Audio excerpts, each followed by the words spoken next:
Good morning. My name's Dan Snyder. I'm an attorney and a CPA in Gainesville, Texas. And I'm here this morning to introduce a series of 15 videos to discuss accounting, tax, and legal issues involved in the homesteading area.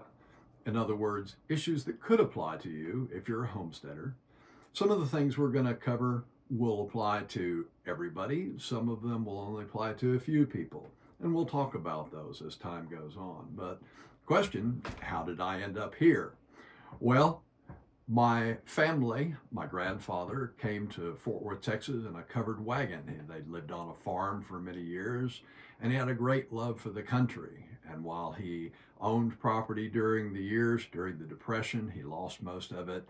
And my father, having had the opportunity to be out in the country and having lost that, also had a great desire to be out in the country. But he married my mother, who, as he reminded me many times, told him that she could have married a farmer and she knows not to. So she wanted to live in town, so we lived in town. Fortunately, while I did marry a woman who said we had to live in town, her idea of town also included some land just outside of town. So all is good. And we enjoy it tremendously. We first started doing this not because of homesteading. In fact, we didn't even know that was a thing. We started this whole activity of ours to raise beef for our children. We wanted good, healthy protein that was inexpensive for our children and not too expensive for us to raise and our grandchildren so that they would be able to have nourishing food in the future. We have 6 adult children between the two of us, and that's a lot of meat. So we actually didn't start the way many people did with chicken. We started with beef, and then we worked our way down to chickens and then up to pigs. And in the meantime, we've added gardens and fruit trees and just all the different things, many different things that people have when they're homesteading. Now, this is not something that we have entered into necessarily to make a profit, although we have been able to make some money. But during the COVID time, when we were all indoors watching TV a lot, we were looking for information about gardening because that was not anything that I grew up with. And while my wife's parents grew up gardening, it wasn't something she had been really active in. And so we learned about gardening in tubs. We learned about gardening in high tunnels. In Texas, it's so hot and so dry that, these are things that you almost have to have. But we didn't know that. If you were like me and you went out to plant a garden, I would have just got some seeds and thrown them out into the garden and wondered why they didn't come up. But fortunately, there were a lot of people on YouTube who shared information with us. And watching that, I noticed that occasionally, once or twice, people would mention issues of accounting or tax or legal issues. And, well, to put it nicely, sometimes they got it just a little bit wrong, and sometimes they got it very, very wrong. And my wife said, well, why don't you make us some videos and explain what they should do? That way, they don't have to come to you to fix the mess that they got in by listening to someone who didn't know what they did. So that's what we've decided to do, and that's why I'm here today. So I just wanted to give you a highlight of what we're going to cover over these next 14 videos, and that way you can watch them all. You can watch whichever ones sound interesting to you, and I would appreciate, as always, your feedback. So to start with, we're going to be covering the area of basically what is it you are doing. Whatever you're speaking with an advisor, whether it's an accounting advisor, a tax advisor, a legal advisor, should be the first question they ask is, what are you doing? Are you raising food just for your family? You have no intentions of making any money. Do you have a cattle herd that you intend to make a large profit from? Are you planning on raising chickens to sell chickens or eggs or meat? What is it you're doing? Now, what many people forget is what I'm doing today is not necessarily what I'm going to be doing next year. And in fact, if you watch a number of YouTubers, you will see them evolve. They will start off being gardening and having gardening content, and then they'll go to animal content, and then they may go to fishing or hunting, and then they may go to something else completely different. And you're like, what happened to the guy that was doing the gardening? So we all have our areas that we want to participate in when it's talking about homesteading. So that's the first thing that you need to do, though, is identify what it is you're going to do. And we'll spend some time talking about what that means. The next area is discussing bookkeeping and record keeping. I know no one likes to hear this, but what I'd like to do is present to you a couple of simple ways to keep track of your records, keep track of your books, so that financially you know what things are costing you and you know whether or not you're making a profit. Now, I don't know about you, but I remember we bought our first chicken coop. We got the panels to go around it. We bought chickens. We bought feed for 4 months.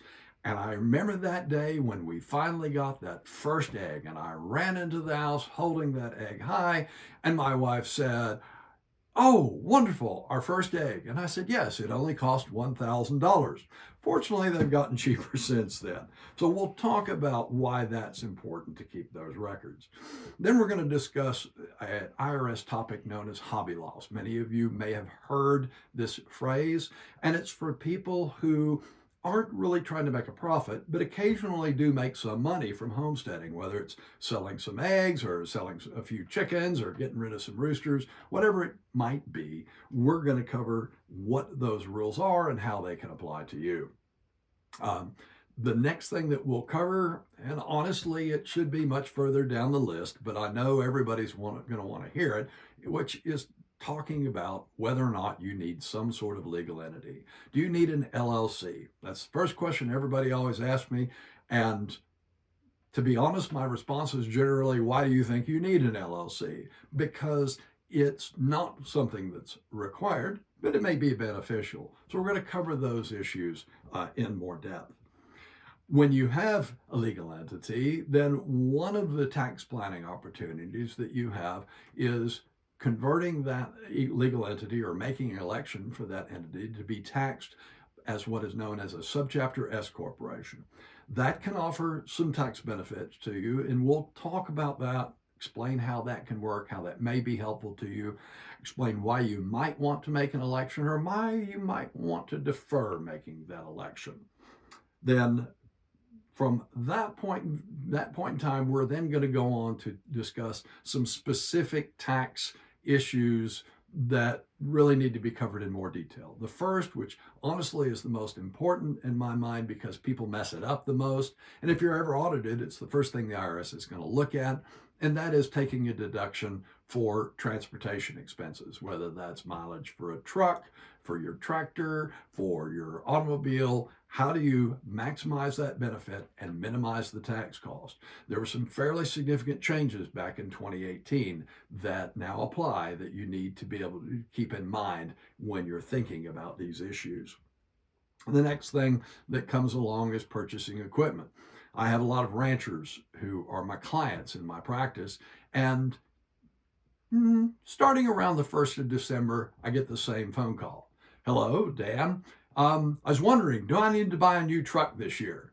And you can substitute tractor or combine or hay baler or whatever piece of equipment that you want. And we have that discussion about what the tax impact of that buying that piece of equipment in December might be. Sometimes it's beneficial, sometimes it may not be beneficial. And we're going to talk about how that impacts your return, and more importantly, what choices you have, because this is one of the significant areas where you do have choices. Then we're going to go on to talk about purchasing, just general things like supplies and how you can make money. But we're going to follow that with one of the areas that, in my experience, most people don't cover, and a lot of people never even think about, including advisors. And that is, if you're homesteading, you are homesteading somewhere. And you may be fortunate enough, as we were, to actually purchase that homestead. But the question that I would have to you and that you would want to put to your tax advisor is, what is it that I bought? And is there anything here that could give rise to tax benefits? So if you go into your tax advisor at tax return time and say, hey, bought a new house last year, he's going to say, congratulations. And he may ask you how much you paid for it and make a little note on the side, and that could be it. But, and if you have watched our video that's on this YouTube channel, you may have purchased a lot more than just a house and some land. You may have a barn, you may have a well, you may have a garden, you may have a loafing shed for animals, you may have all sorts of things. You may have fence partially around your property, all around your property. So all of these things, depending upon what it is you're doing, could potentially give rise to tax benefits. And so that's why it's important to discuss that in much greater detail with your advisor than perhaps you might otherwise think you need to. And then we're going to talk about selling, because there's lots of different ways to sell product. If you are trying to sell and make a profit, you can sell individual items. You can sell a chicken, you can sell a dozen eggs, or you may sell shares. You may have an investor in a cow because you don't have a way to get beef processed locally, and so it has to be done in a way where you're not selling the beef. So we're going to talk about all those different issues and then how that gets recorded for tax purposes. Then the last couple of areas that I want to discuss are more generic and honestly apply to a lot of different areas. The first is, I've already mentioned advisors. The first topic I want to cover is, how do you choose a good advisor? How do you choose an accountant? How do you choose a good tax advisor? How do you choose a good lawyer? What are the things that you should be looking for when you're speaking to someone to make sure that they can provide what you need? I think it's 3.5 million CPAs in the United States. Well, how do you know whether they know about your issues? And so we're going to talk about that in more detail. The last thing, really, part of it really has to do with longer term planning. So let's say you've built this wonderful homestead, and now you've got 7 children, and 2 of them want to stay on in the homestead, and the other 5 have had enough, and they want to go try something else. Well, how do you pass that property on? How do you transfer that wealth to the children who want to continue to participate, but also not hurt the ones who don't want to participate? In other words, how do you settle up your estate between them? And then one of the things that as you get older, you start thinking about retirement.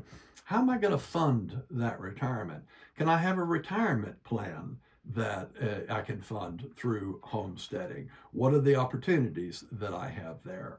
And so with those items, as I said, we're going to cover a lot of different things that may or may not apply to you. And so you can choose them as we go along. I want to thank you for your time. I appreciate your interest. If you have questions, please feel free to leave notes below the video. And as always, remember, even Jesus paid taxes.